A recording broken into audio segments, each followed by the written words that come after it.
우리가 성경을 읽다 보면 이스라엘 백성들을 가리키는 여러 이름이 있다는 사실을 알게 됩니다. 어떤 이름들이 있을까요? 히브리인이라고 하는 이름이 있습니다.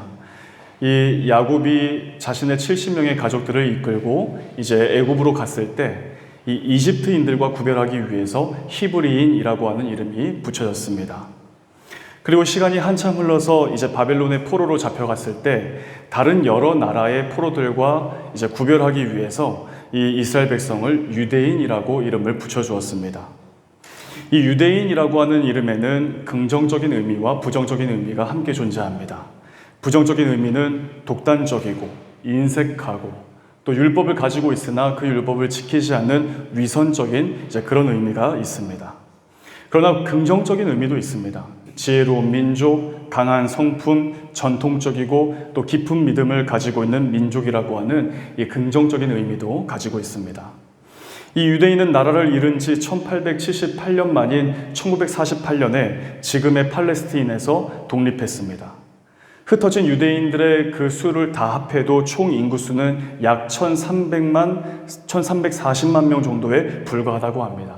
그러니까 전 세계 인구의 0.2%밖에 되지 않는 아주 작은 숫자입니다. 그러나 노벨상 수상자의 숫자는 그 30% 이상은 바로 유대인이라고 이야기합니다. 미국 인구의 2%에 불과하지만 하버드, 예일, 콜롬비아 대학과 같은 이 미국의 유수 대학의 교수 30%가 유대인이라고 이야기합니다. 뉴욕타임즈가 20세기 인류에 가장 큰 영향을 끼친 인물 4명을 선정했는데 과학의 아인슈타인, 사상의 칼 마르크스, 심리학의 프로이트, 그리고 진화론의 찰스 다윈을 선정했습니다. 이 중에서 영국 사람인 찰스 다윈만을 제외하고 나머지 3사람은 모두가 다 유대인입니다.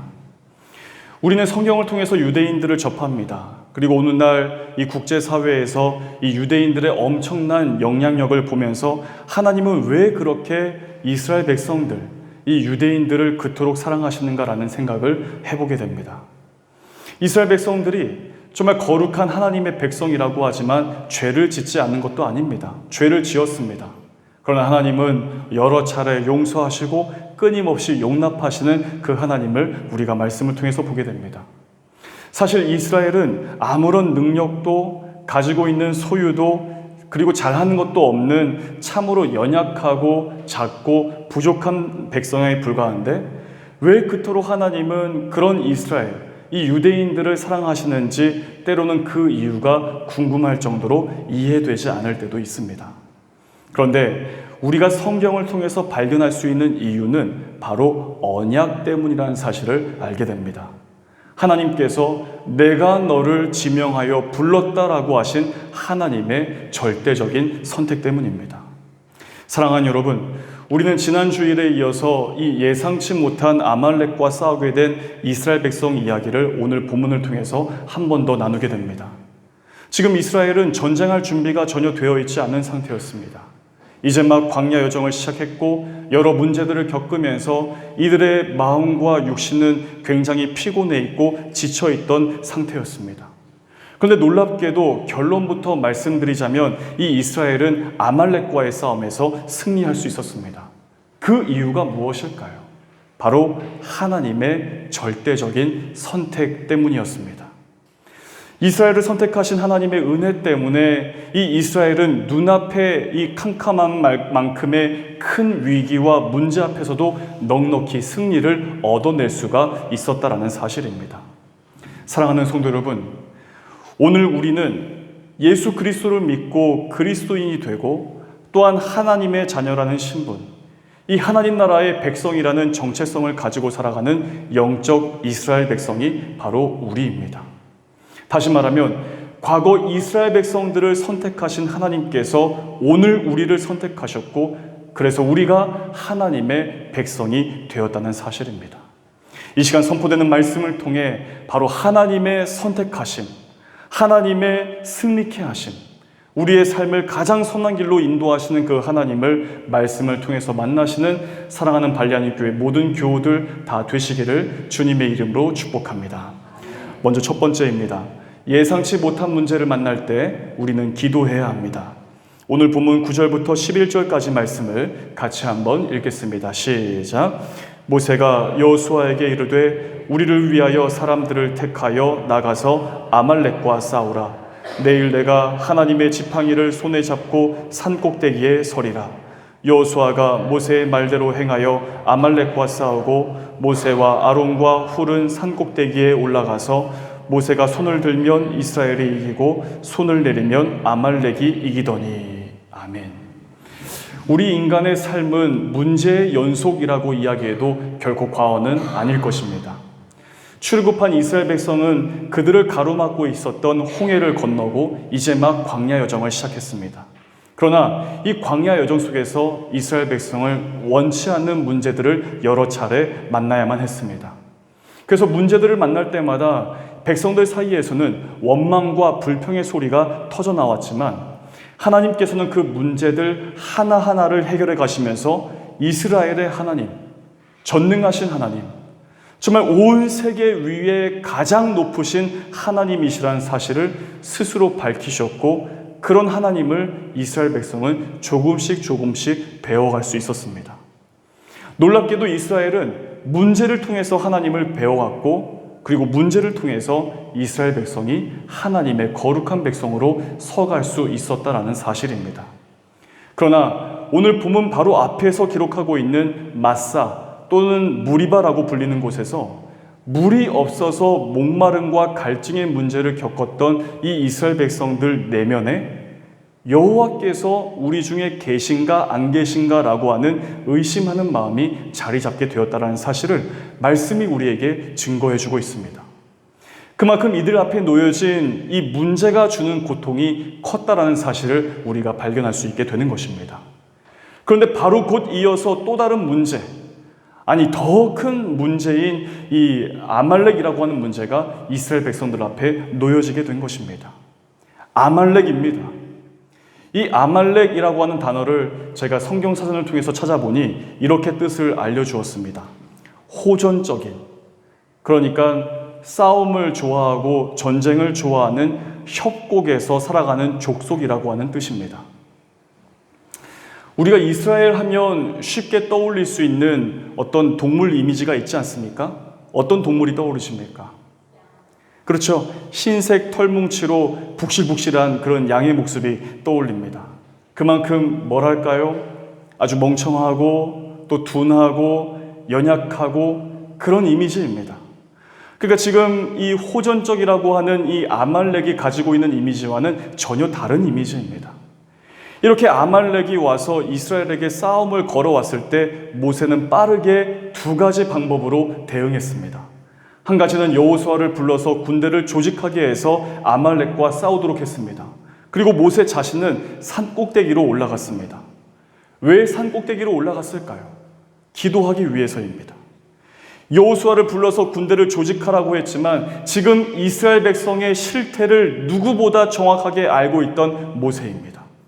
이스라엘 백성은 전쟁을 위한 훈련을 해본 적이 없습니다. 전쟁을 경험해 본 적도 없습니다. 변변한 무기조차 없습니다. 그러나 어찌됐든 아말렉이 싸움을 걸어온 데다 피할 수가 없으니 대응해야만 했던 것입니다. 하지만 전력상 밀릴 것이 뻔했기 때문에 모세는 하나님의 도우심을 구하기 위해서 빠르게 산 꼭대기로 올라갔던 것입니다.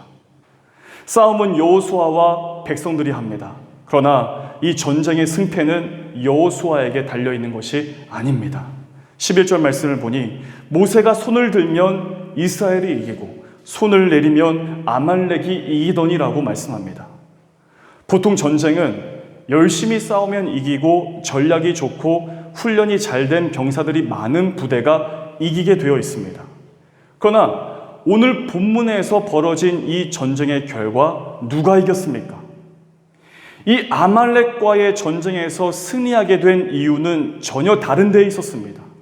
모세가 손을 들면 이기고 그 모세의 손이 내려오면 전쟁에서 계속 밀리는 것이었습니다. 그런데 이 모습을 통해 우리는 하나님의 메시지가 담고 있는 상징적인 행동이라는 사실을 이 말씀을 통해서 우리가 발견할 수 있어야 합니다. 손을 들면 이기고 손을 내리면 진다. 이것은 하나님의 백성됨의 정체성을 보여주시기 위한 행동이었습니다.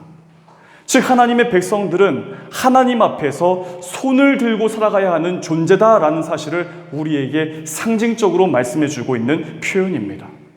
너희가 하나님 앞에서 손을 들고 살아간다면 승리의 땅, 바로 약속의 땅에 설 수 있다라고 하는 하나님의 메시지가 지금 이 모세의 행동을 통해서 우리에게 말씀해 주고 있는 것입니다. 누가 두 손을 들까요? 어떤 사람이 두 손을 들겠습니까? 포로가 두 손을 드는 것입니다. 모세가 손을 드는 것은 나는 하나님의 포로입니다. 그러므로 나는 하나님께 온전히 붙잡힌 바 되어서 살겠습니다라고 하는 믿음의 고백이었습니다. 사랑하는 성도 여러분, 이 손을 들고 기도하는 이 모세의 모습은 정말 광야 같은 세상, 이 현실을 살아가는 우리에게 아주 중요한 지혜를 주고 또한 영적인 도전을 주고 있는 아주 중요한 행동입니다. 이스라엘 백성은 하나님께서 약속하신 땅을 향해 광야길을 걷고 있었습니다. 이 광야길 가운데에서 뜻하지 않게 아말렉을 만난 것입니다. 그래서 이 아말렉과 싸우게 된 것입니다. 사랑하는 여러분, 우리의 삶 역시 마찬가지입니다. 우리는 하나님이 약속하신 그 영원한 나라, 하나님 나라에 거하기 위해 우리는 이 땅에서부터 신앙생활을 하며 하나님 나라의 삶을 경험하면서 하루하루를 살고 있습니다. 조금 더 현실적으로 이야기하자면 이 광야길을 걸었던 이스라엘 백성과 조금도 다르지 않은 삶을 우리가 살고 있다는 사실입니다. 예상하지 못할 때 원치 않는 문제들을 만날 때가 있습니다. 때로는 온종일 진을 빼듯이 고통스러운 하루하루를 보내야 할 때도 있습니다. 마치 광야에서 아말렉을 만나서 싸움을 하고 있는 이스라엘 백성들처럼 말입니다. 이 아말렉과의 전쟁에서 하나님께 손을 들고 기도했을 때 승리하게 된 것처럼, 그렇다면 우리는 어떻게 해야 할까요? 그 답을 오늘 본문이 우리에게 말씀해 주고 있는 것입니다. 손을 들고 기도해야 합니다. 하나님, 제 삶의 진정한 살 길은 바로 하나님께 있습니다. 그래서 이렇게 두 손 들고 하나님 앞에 섭니다. 하나님, 제 삶의 진정한 주인이십니다. 그래서 하나님께 내 모든 삶을 두 손 들고 맡겨드립니다. 라는 마음으로 기도할 때 하나님께서 승리로 이끌어 주신다는 사실입니다. 저는 저희 집의 가장입니다. 한 아내의 남편이고 한 아들의 아빠입니다. 이 가장으로서 갖는 그 삶의 무게를 많이 느끼면서 살고 있습니다. 근데 이거는 저의 이야기가 아니라 우리 모두의 이야기입니다.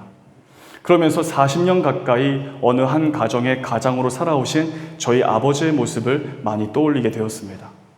저희 아버지는 철도 공무원으로서 35년을 근속하시고 이제 철도 전문가, 철도 베테랑이십니다. 오래전에 정년퇴직하셨지만 그동안의 노고를 인정받아서 철도 안전감리사라고 하는 자격을 취득하셨습니다. 그래서 지금은 충주의 어느 아주 작은 간이역의 계약직 역장으로 일을 하고 계십니다. 35년 근속이고 지금도 일을 하십니다. 그래서 제가 이제 좀 쉬시라고 그렇게 이야기를 하니까 저에게 이렇게 말씀하셨습니다. 야, 네 엄마 먹여 살려야지. 그러시는 거예요. 언젠가 아버지께서 제가 아마 고등학생 때였던 것 같은데 저에게 이런 말씀을 하신 적이 있습니다. 일을 때려치고 싶을 적이 한두 번이 아니었다고. 당시 저는 고등학생이었는데 그 이야기를 듣고 굉장히 충격에 빠졌던 것으로 기억합니다. 그러나 아내와 두 아들을 생각하니 그럴 수가 없어서 이를 악물고 버틴 게 30년 세월이었다고 그렇게 말씀해 주신 적이 있습니다. 여러분, 가장은 어느 공동체의 대표는 또 어느 사업체와 기업체의 사장은 결코 함부로 두 손 들고 항복해서는 안 됩니다. 내가 항복하면 내 식구들, 내 직원들이 생계를 이어나갈 수가 없습니다. 모세는 이스라엘 백성의 지도자입니다. 이스라엘 백성 공동체의 대장입니다. 그러나 지금 두 손 들고 있습니다. 항복하고 있는 것입니다. 그런데 이 고백은 무엇이냐면 하나님만이 진정한 나의 대장이십니다. 내가 하나님만을 신뢰합니다. 내가 하나님만을 의지합니다. 내 인생의 그 깊은 터널에서 저는 하나님만을 바라겠습니다. 라는 것입니다. 사랑하는 여러분, 우리의 삶에서 포기하고 싶을 때, 도망치고 싶을 때, 숨고 싶을 때가 얼마나 많을까요? 광야 같은 이 세상, 과연 문제없는 삶이라고 말할 수 있는 사람이 얼마나 있을까요? 어두운 터널을 지나는 것처럼 좀처럼 앞이 보이지 않고 희망적이지 않은 이 삶이 이 땅을 살아가는 우리 모두의 삶일 텐데, 과연 우리가 할 수 있는 일이 무엇이 있을까요? 손을 들어야 합니다. 두 손을 들어야 합니다. 그러면서 내 삶의 주권을 하나님께 맡겨드리고 내 인생의 진정한 주인이 하나님이심을 고백할 때 우리에게는 보이지 않던 길이 보이고 그 광야길에서 승리의 땅, 바로 여호와 니시의 땅 위에 당당하게 서게 될 줄로 믿습니다. 이 사실을 믿으며 하나님께 두 손 들고 항복하며 기도하는, 그래서 하나님의 인도하심을 경험하는 우리 모두가 되시기를 주님의 이름으로 축복합니다. 두 번째로, 문제는 결코 혼자서 해결할 수가 없습니다. 그래서 믿음의 공동체, 그리고 믿음의 이 교회가 아주 필요합니다. 오늘 본문 12절과 13절 말씀을 함께 읽어보겠습니다. 시작. 모세의 팔이 피곤함에 그들이 돌을 가져다가 모세의 아래에 놓아 그가 그 위에 앉게 하고 아론과 훌이 한 사람은 이쪽에서 한 사람은 저쪽에서 모세의 손을 붙들어 올렸더니 그 손이 해가 지도록 내려오지 아니한지라. 여호수아가 칼날로 아말렉과 그 백성을 쳐서 무찌르니라. 아멘. 하나님을 향해 손을 든다는 것은 내 인생을 나의 주인 되신 하나님께 맡겨드립니다라고 하는 믿음의 표현이라고 할 수 있습니다. 또 다른 의미가 있다면 내가 하나님만을 의지합니다. 즉 기도입니다. 기도는 우리가 피곤할 때라도 반드시 해야 하는 것이 기도입니다. 우리의 삶의 문제로 인해 지쳐 있을 때, 피곤할 때에도, 문제를 겪을 때에도 반드시 해야 하는 것이 기도입니다. 모세가 손을 들면 이기고 손을 내리면 지는, 오늘 본문에 나타난 이 이야기를 마치 동화책에 나오는 것처럼 생각하는 경우들도 있습니다. 혹은 그저 과거 속 이야기로 가볍게 생각하는 경우들도 있을지 모릅니다. 그러나 이스라엘 백성들을 향해, 그리고 오늘 우리에게 아주 분명하고 선명하게 말씀하시는 하나님의 음성이라는 사실입니다. 이것은 과거 구약시대를 살았던 이스라엘 백성들에게만 해당되는 이야기가 아니라 오늘 이 시대를 살고 있는 우리 모두에게도 동일하게 주시는 하나님의 말씀입니다. 손을 들면 너는 승리의 삶을 살게 된다. 세상에 어려움이 있고 삶의 자리가 르비딤에 목마른 것 같은 견디기 힘든 고통, 피할 수 없는 전쟁 한복판에 서 있다 할지라도 네가 손을 들면 그 땅은 여호와 니시 승리의 땅이 될 것이다 라고 하나님께서 우리에게 말씀하시기 때문입니다.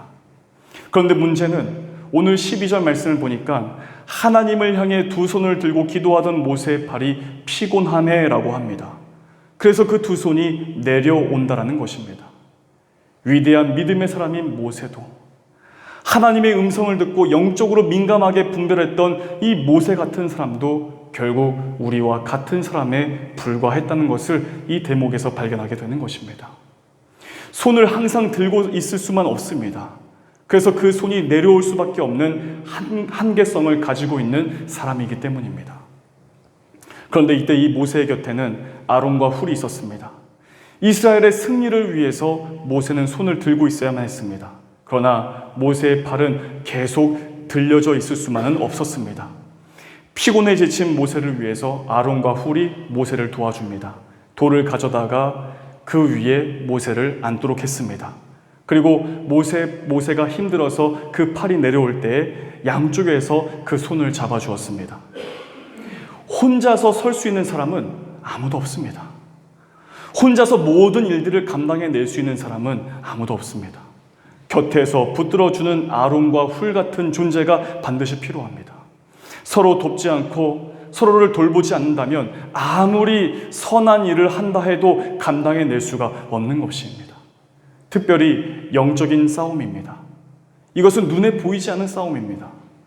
물리적인 문제보다 더 감당해내기 어려운 문제가 영적 문제, 영적인 싸움입니다.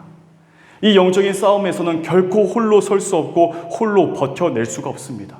믿음의 공동체, 믿음의 동력자가 너무나도 필요하다는 사실입니다. 공동체의 중요한 역할은 성도가 서로를 돌아보며 만날 때마다 주님의 심정으로 격려해주고 위로해주는 것입니다. 그리고 무엇보다 교회 공동체를 위해서 믿음의 식구된 교우들이 함께 중보기도 하는 것, 이것은 교회 공동체에서 정말 중요한 역할입니다. 우리 모두는 반드시 동력자를 필요로 하는 사람들입니다. 서로에게 믿음의 동력자가 되어야 하고, 주님의 말씀으로 서로를 격려하고 위로하고, 주님의 심정으로 서로를 위해서 기도하기에 힘써야 합니다. 왜 그렇게 해야 할까요? 구약성경 시편 47편 말씀을 보면 우리가 충분히 그 대답을 찾을 수가 있습니다. 시편 47편은 이스라엘 나라에서 매년 아비벌 때 신년 초마다 거행했던 왕의 대관식, 왕의 취임식 때 올려드렸던 찬송이 바로 시편 47편이었습니다. 이 시편 47편의 내용으로 이스라엘 백성 온 공동체가 함께 모여서 하나님을 노래하고 찬양했다라고 합니다. 이 대관식, 취임식은 새로운 왕이 등극할 때 하면 되는 일인데, 이 대관식을 매년 초마다 거행했다는 것이 사실은 의아스럽습니다. 그렇게 했던 이유가 무엇일까요? 이 이스라엘 나라의 진정한 왕은 지금 왕의 자리에 앉아있는 저 임금이 아니라 하나님이 진정한 왕이시다라는 사실입니다. 하나님께서 왕을 세우셨고, 하나님께서 나라를 일으키셨고, 하나님께서 이스라엘 백성과 함께 하신다라는 사실을 기념하기 위해서 매년 초마다 반복해서 대관식을 거행했습니다. 이때 이스라엘의 왕은 백성들 앞에서 이렇게 고백했습니다. 하나님, 제가 이 나라의 왕이 아니라 이 나라의 진정한 왕은 하나님이십니다. 하나님께서 거룩한 보좌에 앉으셔서 이 백성들을 다스리시고 통치하시니 그 어떤 나라도 감히 침략할 수가 없습니다. 만약 침략해 오더라도 세상의 모든 방패가 되셔서 이스라엘을 보호하십니다라고 백성들 앞에서 하나님께 고백했습니다. 그렇습니다, 사랑하는 여러분. 이 이스라엘 백성의 이 공동체의 진정한 왕은 하나님이십니다. 인간 왕 혼자서는 왕의 일들을 감당해 나갈 수가 없습니다. 그러니 왕과 백성들 모두가 같은 마음으로 하나님을 향해 하나님이 우리의 진정한 왕이십니다라고 고백할 때 바로 이 이스라엘 나라는 건실한 나라로 쓰임받을 수가 있었던 것입니다. 사랑하는 여러분, 우리는 기도해야 합니다. 그러나 공동체로서 함께 기도하는 것 정말 중요한 것입니다. 기도한다는 것은 하나님이 우리의 진정한 주 되심을 인정하는 신앙 고백입니다. 여러분들, 개인의 삶에서 피곤할 때이든 문제 상황에 있든 어떤 삶의 자리에 있든 반드시 기도하실 수 있기를 바랍니다. 그러나 혼자는 한계가 있습니다. 이렇게 부족하고 연약한 목회자를 위해서 반드시 기도해야 합니다. 삶의 현장을 살아가는 우리 성도들을 위해서 우리가 때마다 시마다 서로를 위해서 중보기도해야 합니다. 그럴 때 우리는 눈에 보이는 이 아말렉, 또 눈에 보이지 않는 아말렉을 무찔러서 승리할 수 있는 것입니다. 오늘 본문 15절 16절 말씀을 다 함께 읽어보겠습니다. 시작. 모세가 제단을 쌓고 그 이름을 여호와 니시라 하고 이르되 여호와께서 맹세하시기를 여호와가 아말렉과 더불어 대대로 싸우리라 하셨다 하였더라. 아멘. 오늘 본문 바로 앞에 9절인 7절 말씀 보면 그곳의 이름을 마사 또는 무리바라고 불렀다라고 합니다. 이스라엘 백성은 하나님의 말씀을 따라 르비딤으로 옮겨서 거기에 장막을 쳤습니다. 그러나 하나님의 말씀을 따라서 옮겨갔던 이 르비딤에서 목마름의 문제를 겪었고, 그래서 그 땅 이름을 이 무리바 또는 마사라고 불렸다라고 합니다. 즉 이스라엘 백성은 자신들이 서 있는 그 땅을 고통의 땅이다, 원망과 불평의 땅이다, 불신의 땅이다라고 이름을 붙였다라는 것입니다. 그러나 하나님은 이스라엘 백성에게 목마름의 문제와 아말렉이라고 하는 거대한 문제를 만나게 하셨지만 하나님의 진정한 목적은 그 땅이 더 이상 무리바, 다툼과 원망과 불평의 땅이 아니라 여호와 니시, 바로 여호와께서 승리케 하신다, 즉 승리의 땅으로 바꾸시는 데에 하나님의 진정한 목적이 있었습니다. 사랑하는 여러분, 우리가 살아가는 이 세상 문제 많은 세상입니다. 고통스러운 일들로 가득한 곳입니다. 그러나 우리가 분명히 기억해야 할 것은 우리가 하나님을 향해 두 손 들고 나아갈 때, 우리 공동체가 하나님을 향해 두 손 들고 나아갈 때, 즉 하나님이 우리의 진정한 주인 되십니다라는 믿음의 고백으로 우리의 삶의 모든 것들을 기도로서 맡겨드릴 때, 우리가 선 이 땅은 더 이상 고통의 땅으로, 원망과 불평의 땅으로만 머물러 있지 않고 여호와 니시 승리의 땅으로 바뀌게 될 것입니다. 우리는 더 이상 문제 많은 세상 가운데 서 있지 않고 승리의 땅 위에서 당당하게 서게 될 줄로 믿습니다. 이번 한 주간도 주신 말씀 붙들고 언제나 우리와 함께 하시기를 원하시고 또 승리케 하시는 그 하나님과 동행하면서 살아가는 우리 모두가 되시기를 우리 주 예수 그리스도 이름으로 간절히 축복합니다. 기도하겠습니다.